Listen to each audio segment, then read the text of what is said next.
Hi, I'm Dries de Costa, Managing Director at Chat Automation, where we fuse conversational AI with robotic process automation for the benefit of the recruitment sector. Aside from my questionable dad jokes and poor taste in sunglasses, I'm a car fanatic who's been known to go on the odd trip here and there. Let's get on with the show!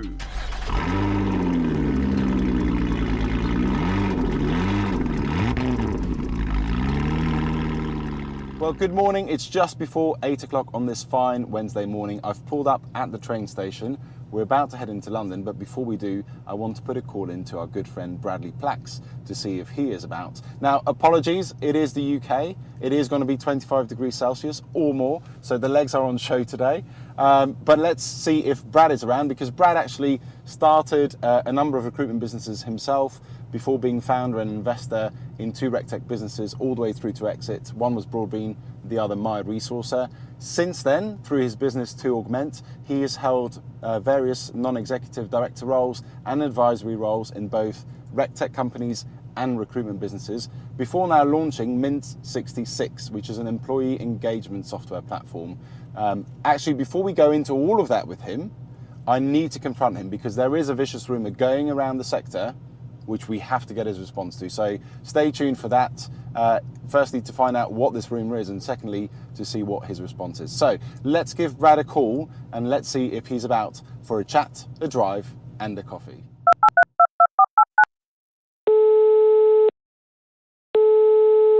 Hello. Hi, is that Brad? It is. Brad, hey, it's Dries. How are you? I'm good, mate. How are you? Yeah, very well, thank you. Listen, I'm headed into town. Yep. A bit of time to kill this morning. I wondered whether you were free to have a little chat, maybe grab a coffee as well. Yeah, come over, mate. Yeah, sounds good. I'll be there in probably an hour or so. Does that work? Look forward to it, mate. See you in a bit. Bye. Morning. You alright? Morning. Can I come in? If you must. I must. No, listen, you were under no duress to say yes. Let's be clear. Shall we? Yes, good to see you. And you, man. Can we grab a coffee? Let's do it. You look very, very slim. Way too slim. Oh, mate, I'm trying. You are doing very well. Newly single man. I got to make a great impression. I didn't think we were doing that plug for the viewers. What swiping tool can they find you on? Any advertising needs to be put out there, mate. Don't do it. You know, man with your looks doesn't need to advertise much, but listen, some say that.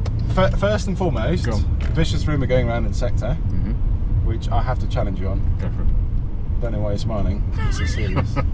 Right, so there is a vicious rumour going around. People are saying that you and Tom Davis, the comedian, are one and the same person. So what would you like to say to that? I would say you are a complete arse. People, I didn't say it was me. Okay. I said people. Okay. You know what? He seems like a really good guy. I'll take it. I'll take I think it. he's your I'll twin take it. brother, probably. Yeah. I've been called worse, mate. Yeah, I've been called worse. Fair enough. Lovely sunny day in St John's Wood in London. Beautiful day, mate. Let's start with some quick fire questions, Go if for that's it. all right. So tell me about your first job in recruitment. First job, that was 30 years ago this October at CompuVac. Straight out of diapers and into CompuVac. Yep. I'd had a couple of jobs before that. Okay. But yeah, joined there as a trainee consultant. Okay. On the IBM mainframe desk. Oh yes. Was that green screen stuff or? Oh mate, I didn't have a clue what I was doing about. Yeah. But I did all right though. Good. You know, I liked it. I worked hard. Saw there was an opportunity to make money, and yeah, that's where it all started. Good. Okay. Favorite job in recruitment? You know, after CompuVac, they asked me to set up a business for them called IT Profiles. Okay. So I was like 24. Okay. I'd been given this opportunity to go and build something and run it. We were around by Old Street Station. Yeah. And I love that. I think it was because somebody had given me the opportunity, so you wanted to deliver. Yeah. And I really enjoyed doing that, because you were fearless because you didn't know anything. Yeah. So was this a total separate entity or a subsidiary? Yeah, so the guy that owned it had a couple of different recruitment businesses, right. all doing the same thing. Yeah. His view would be, well, if we've got competition outside, Okay. keep the competition Make the best man in-house. win. Yeah, absolutely. Or woman. Or woman. So yeah, I set that up, and I think we got it to about 22 heads in a couple of years before I went and set my own thing up. But I really love that. Yeah. What was it you liked? So this was your first taste at running your own business, right? Yeah. I think for me, if somebody, I look at my life back then and I just thought to myself, why me? I just worked hard. Yeah. But somebody trusted me. Yeah. And that really meant a lot to me. Yeah. And I think that's really important as leaders as well, is to then pay, you use the Americanism, but to actually pay it forward, like to give people that opportunity, right? Yeah. Because without, for all of us in our careers, without someone having done that at some point, we wouldn't be where we are. Yeah, 100%. And I really appreciated it. And they could have hired people externally. Yeah. They saw me work hard. Yeah. They gave me the opportunity, and I really wanted to do all I can. So Brilliant. yeah, I love that. Good. Okay. Favourite car? Or first car, sorry. First car. It was my banana mobile, bright yellow. Pardon? So you were a market trader before you went into? Yeah, it was Del Boy's little yellow thing. No, it was a bright yellow Ford Fiesta. Okay, nice. Yeah. Was it nice? I say nice. I'm not really a car man, so at the time I loved it because Yeah. I paid for it myself. Okay. Yeah, I think it cost me 1,500 quid. Yeah. Yeah. Yeah, but with inflation, it's that long ago. With inflation now, it's like 100 grand, isn't it? Absolutely. I think the cassette player I had in there was as much as the car. Yeah, fair. Very good. But yeah, that was my first car. Okay. And what's your favourite car? Oh, I know you're not really into them, but no. I had a Range Rover Sport for a while. I enjoyed driving that. I had a BMW 330. I enjoyed driving that. But I've never really been into cars. My first company car in recruitment was a Rover 620. Wow. And I thought, beautiful. I thought I was the bollocks. And it's only now that I realise what a shit car that was. I mean, you're single. If you went back into one of those, no. I think 24-year-olds driving a Rover 620. You made it, haven't you? yeah. That's still the case today. I think maybe not. Maybe not. Okay. So, what about embarrassing story or funny story about yourself? And I think this might be related to cars. Ah, yeah, the car story. So, the reason why I've had this car now for like 7 years. Which is what, by the way? What, this car? Yeah. CLS, Mercedes CLS. Yeah.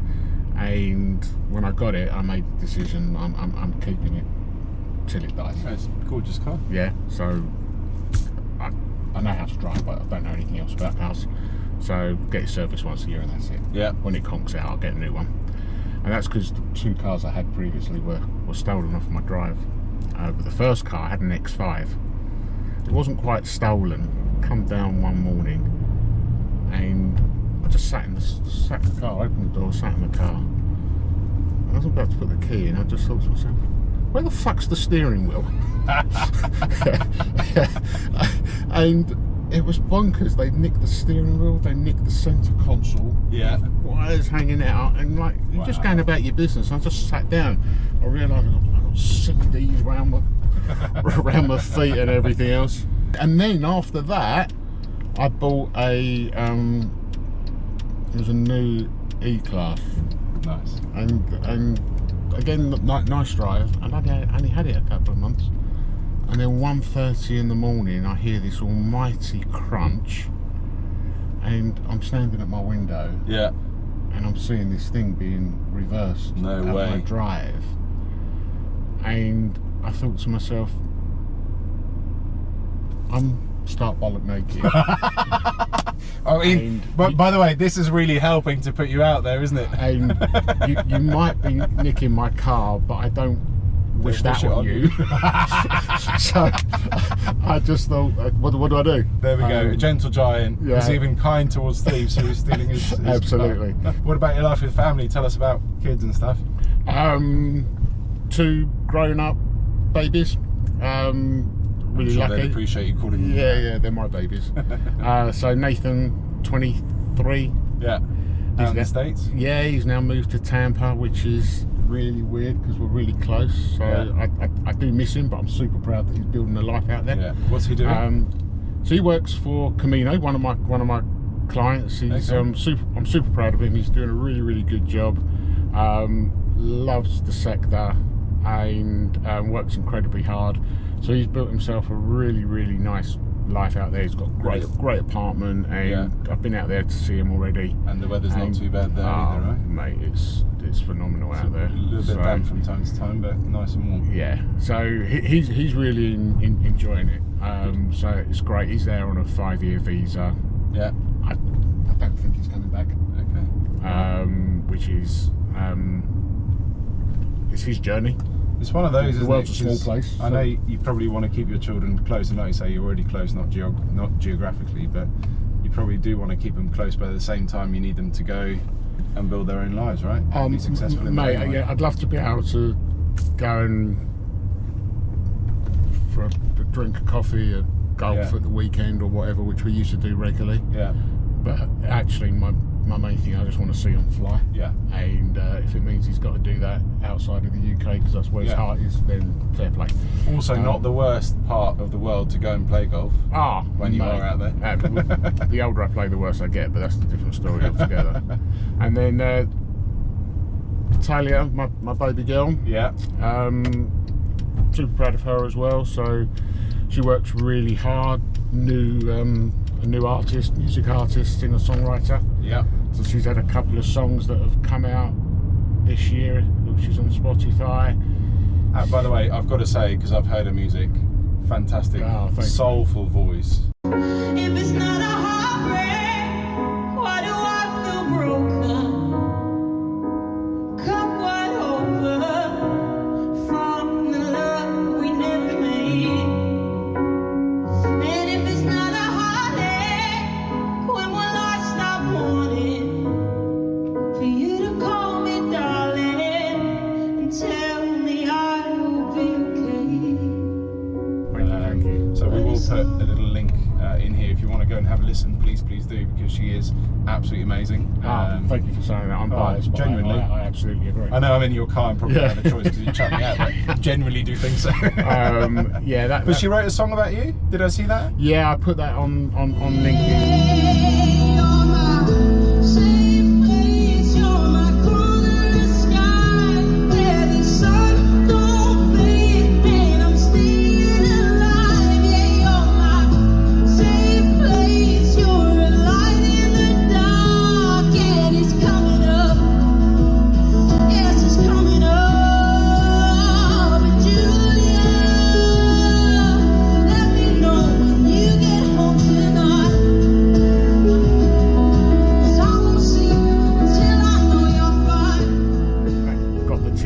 Tears welling up. She's written like, I don't know, 300 odd songs. Yeah. Everything she really, saying that, she's got a full EP coming out, I think in the next few weeks. Okay. And there's 5 songs on it. She's got one amazing cover coming out of No Surprises by Radiohead. Oh wow, okay. Everything else is original.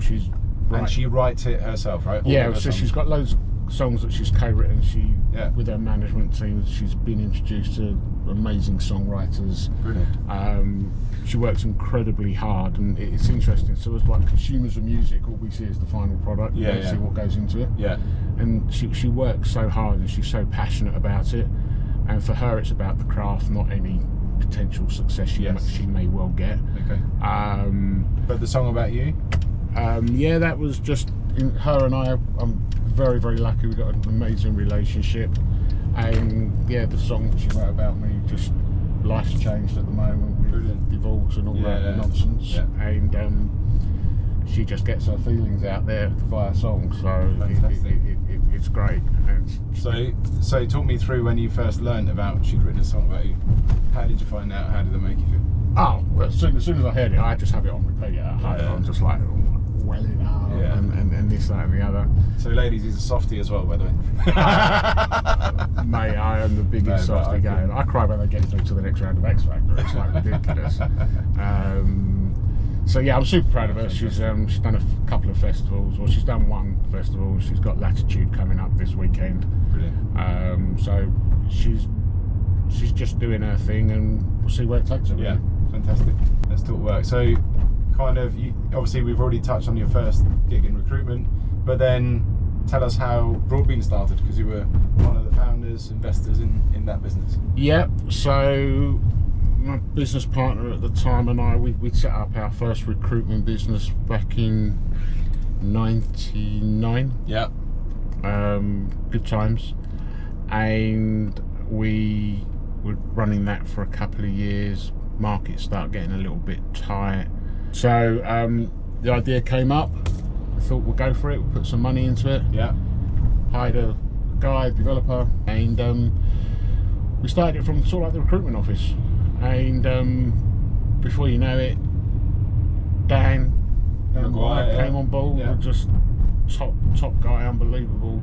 Wow. Talent is just. Sorry, I know Dan. But he is. I mean, he's a super guy, and Yeah. I mean, eventually he became Mr. Broadbean. Yeah. Which, as a founder investor, is just perfect for Perfect me. for you, yeah. And did an incredible job with it. I'm really, really proud to have it on my CV. Yeah.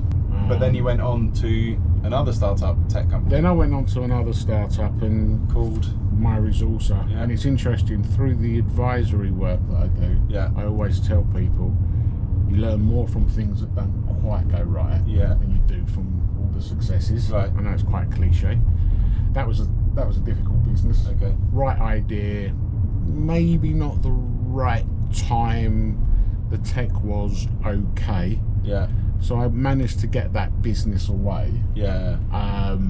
But it felt, I look back at it and it Really felt like hard a bit of work. a slog.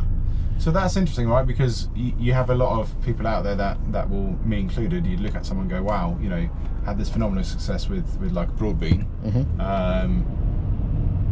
So, you know, by default, your next thing, you know, is if for example, if someone was to look into investing into a business like that, you go, it's going to be success.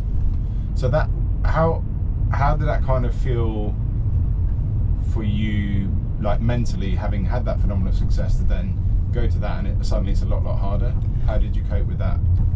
Coping with it was okay. It was, if I had my time again, Yeah. if I had my time again, whilst I walked away, even whatever, the wisest thing to do with the benefit of hindsight was maybe cut your losses and go and make something else that would Right. be bigger and quicker. So it wasn't quite failure, but what I'm hearing is, you know, if you think it's not quite going the right direction, fail fast. Yeah, definitely. I think failing fast is really important in life, especially in the recruitment market at the moment. You know, if you're working hard and you're honest and something's not quite working, you don't have to stay the course. Yeah. You can go and do something else. Yeah.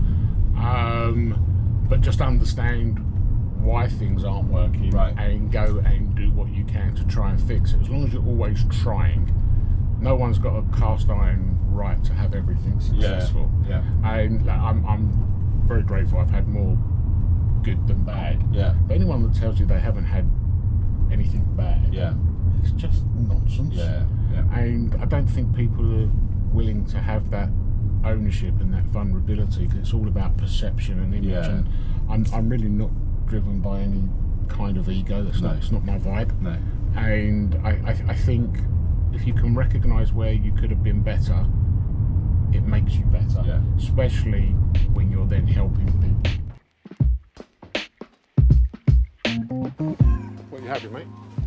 Oh, just a black Americano for me, please. Can I get one black Americano to take away? And can I get an oat milk cappuccino with no chocolate? You know we've got that order on camera, right? Yeah, I know. That's what What are you having, Brad? Okay, we don't need to talk about my lactose intolerance. What a man, what a man, what a man. all the cool kids have oat milk, don't they? Do they?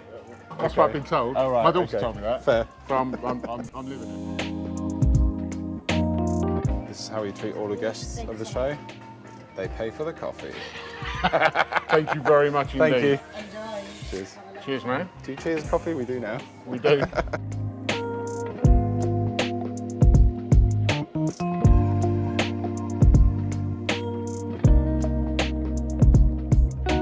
Cheers for the coffee, by the way. Really appreciate that. Pleasure. Chin chin. Chin. Down it in one. It's a bit hot for that. That's why you get oat milk, and you can down it. Oh, that's your excuse? Exactly. So, after the kind of RecTech journey kind of finished with MyResourcer. Yep. MyResourcer. You then set up To Augment. Yeah. Took a little bit of time out, and then it was more by chance really that a couple of advisory gigs presented themselves, Right. and I soon realised that I really enjoy it. Yeah. I'm driven by being able to impact people in a positive way. I get a lot of satisfaction from that. Yeah. And I realised that you can do that through the advisory stuff, both on a personal and a business level. Yeah. Because it's taking founders, owners, leadership teams on a journey, Yeah. personally and professionally. Yeah. So I've been quite fortunate. I've been doing it full on now for 5 years. I've got a portfolio of businesses, small portfolio of businesses, some that have been with me almost since the beginning. Mm-hmm. A few new ones sprinkled here and there. But I it's great. For me, it's about working with good people that actually want to go and create something. Yeah. And sorry, this is recruitment agencies and recruitment technology businesses, or any kind of tech business even? Yeah, no, it's mainly recruitment agencies, and there's a couple of HR tech businesses in there as well. Yeah. And various shapes and sizes. And it's working through with, as I say, not only the owners but their leadership team as well. Yeah. Because they're all going on a journey together. And so what typically would they approach you for, if that makes sense? Like, what are they looking? Well, it could be anything. So if we just look at standard business practices, we'll go through the normal, the financial governance and everything else, but there's FDs and accountants for that. Yeah. For me, it's more about setting the culture, setting the strategy, understanding the right metrics in place for growth. Yeah. Looking at yourself as leaders and how you can take people on a journey. Yeah. Understanding and respecting why somebody would come and work for you. Right. Yeah. People have got choice. Yeah. Yeah. Why are they going to choose you? How do you serve your people as a leader? But also, how do you retain them, right? Particularly in recruitment, because it's so easy. The barrier to entry is so low to go and set up on your own. 100%, and then that drives in with culture. It drives in with purpose. It drives in with how do you treat people. And I did it myself. You become a half decent biller and you think you can go and build a business, but when you start building that business, you have no experience of building a business. Yes, yeah. There's so many other elements, right? Even silly things like having the right insurances in place, and that you would never even think about. 100%. So there's a whole list of checks and balances we put in place just to make sure we can sign that off. Yeah. And then it's working out what outcome are you looking for? Yeah. And how do we work backwards? Yeah.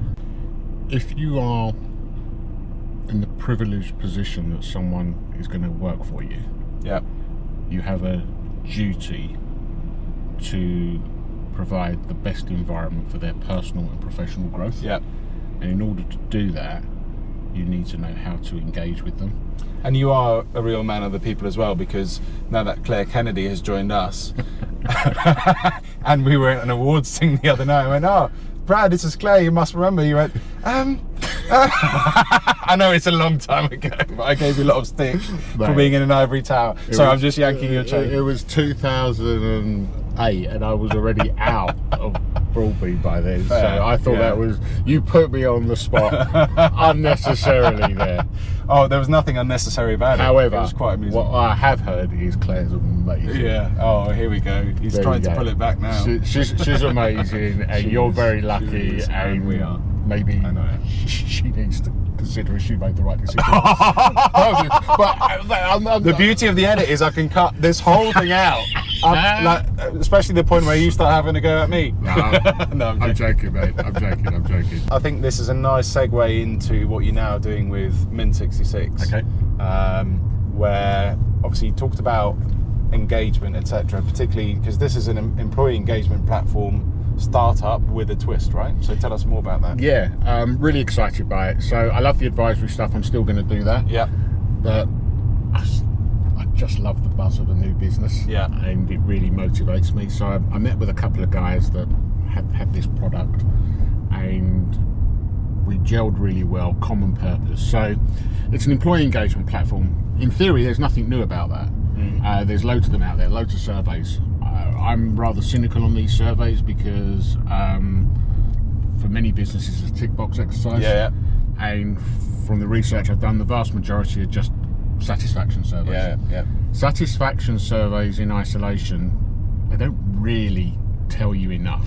You go and ask 20, 30 questions, you haven't really got a survey. What you've got is 20 or 30 individual surveys. Yeah. Because how do you link one question to another? You're either satisfied, very satisfied, dissatisfied, very dissatisfied, Yeah. normal stuff. Yeah. But if you've got low satisfaction levels on 5 or 6 key areas, Yeah. as a leader, you still have no concept of what to address first that's going to make a difference. Right. It doesn't tell you anything. Because it doesn't tell you the impact if you do this. No, then... because all people are doing is just ticking a box Yeah. that says, I'm very dissatisfied. Yeah. What does that do? Yeah, especially in the UK where no one scores. If your net promoter score is 8, 9, or 10, if it's okay, Brits will give it a 6 or a 7 rather than a. Yeah, so it actually doesn't give you the proper pulse of the business. Right? And what do these numbers represent? It's all subjective, and our feeling is it's not meaningful data for you to go and make a positive difference. Yeah. So we come together, we're forming Mint 66, super excited. We're launching in, hopefully maybe by the first week of August, we're going to be ready. Yeah. The tech's all there, we're just working on some UI stuff because we want to put our best foot forward before we go to launch. So we actually only asked 2 questions. How satisfied are you? Yeah. And how important is it to you? No marks out of 1 to 10, 1 to 100. It's just a slide scale, yeah? And you put it on the slide or wherever you feel is right. And then we'll give you out the box a few different factors, and you can add factors, take factors off. So it could be anything from L&D to benefits to culture to well-being. You take your pick.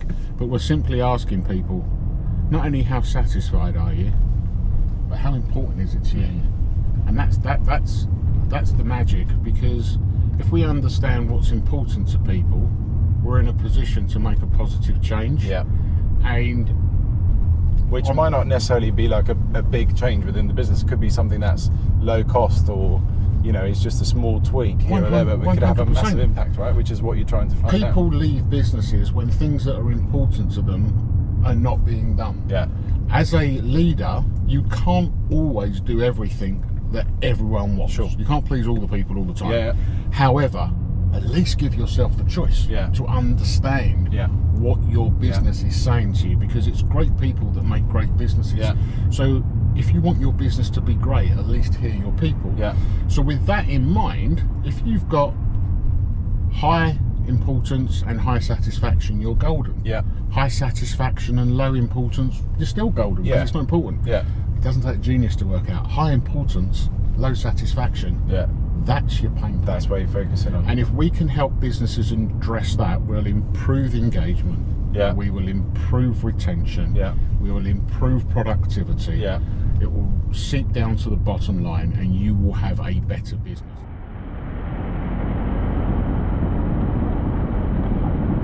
As a kind of final point, let's talk about technology, how it's evolved in the recruitment sector, and what do you see the future kind of holding as far as that's concerned? Because obviously, you've got the benefit of without calling you old, a lengthy career in recruitment. So it'd be interesting to get your perspective on that. So it's interesting from a pure recruitment viewpoint. So parking Mints. Yeah. There's so many different products coming to market. In isolation, many of them are really, really good. I think it's really important for recruitment owners to understand what's going to move the dial for them, and understand what business first, right? Yeah, and business what tools do they need, and what's going to add value. Yeah. And there will be many tools that they're unaware that will add value, so you should always listen to what's out there. But for me, it's the usage. Yeah, if you're gonna spend the money and invest in technology, just use the damn thing. Yeah. And that's where I think sometimes there's this disconnect. So you need good people within your business that can implement it, integrate it into the workflow, because then you'll get the decent ROI, whatever tool you use. Obviously, everyone and their aunt is talking about AI. I think there's a misconception, people confusing the difference between AI and automation. We do both, and we do distinguish between the two. And I think, I mean, if you look at what you're doing, I think it's an amazing business, and the benefits are clear to see. But I think there's a lack of understanding. I think there is. In order to be able to bridge that gap, if you are involved in that kind of business, I think there's an educational piece that's going to help the longevity of these businesses and these products. Because once people understand it more, then their usage of it will be better. And we found actually the best way to bring it home is actually show practical examples of, hey, here's how it's working for recruitment businesses. 100%, because if you've got tangible evidence, then it's easy to do the sale. I think the pace at which things are changing is phenomenal. We've been living in a technical revolution now for all of our adult life. There seems to be no let up. I think the AI side of things, there's still work to be done in terms of understanding its true value in recruitment. But in order to be able to improve efficiencies of tasks, in order to be able to improve communication between your clients, your candidates, and your internal staff, I see it only adding value. A few moments later. Brad, thank you so much. Pleasure, man. It was good great fun. to come in your wheels. Yes. And appreciated the chat. That was really good. Great insights. Thanks, Thank man. you very much. I will see you very, very soon, hopefully. Look after yourself. And you. Take care. Bye-bye. Bye.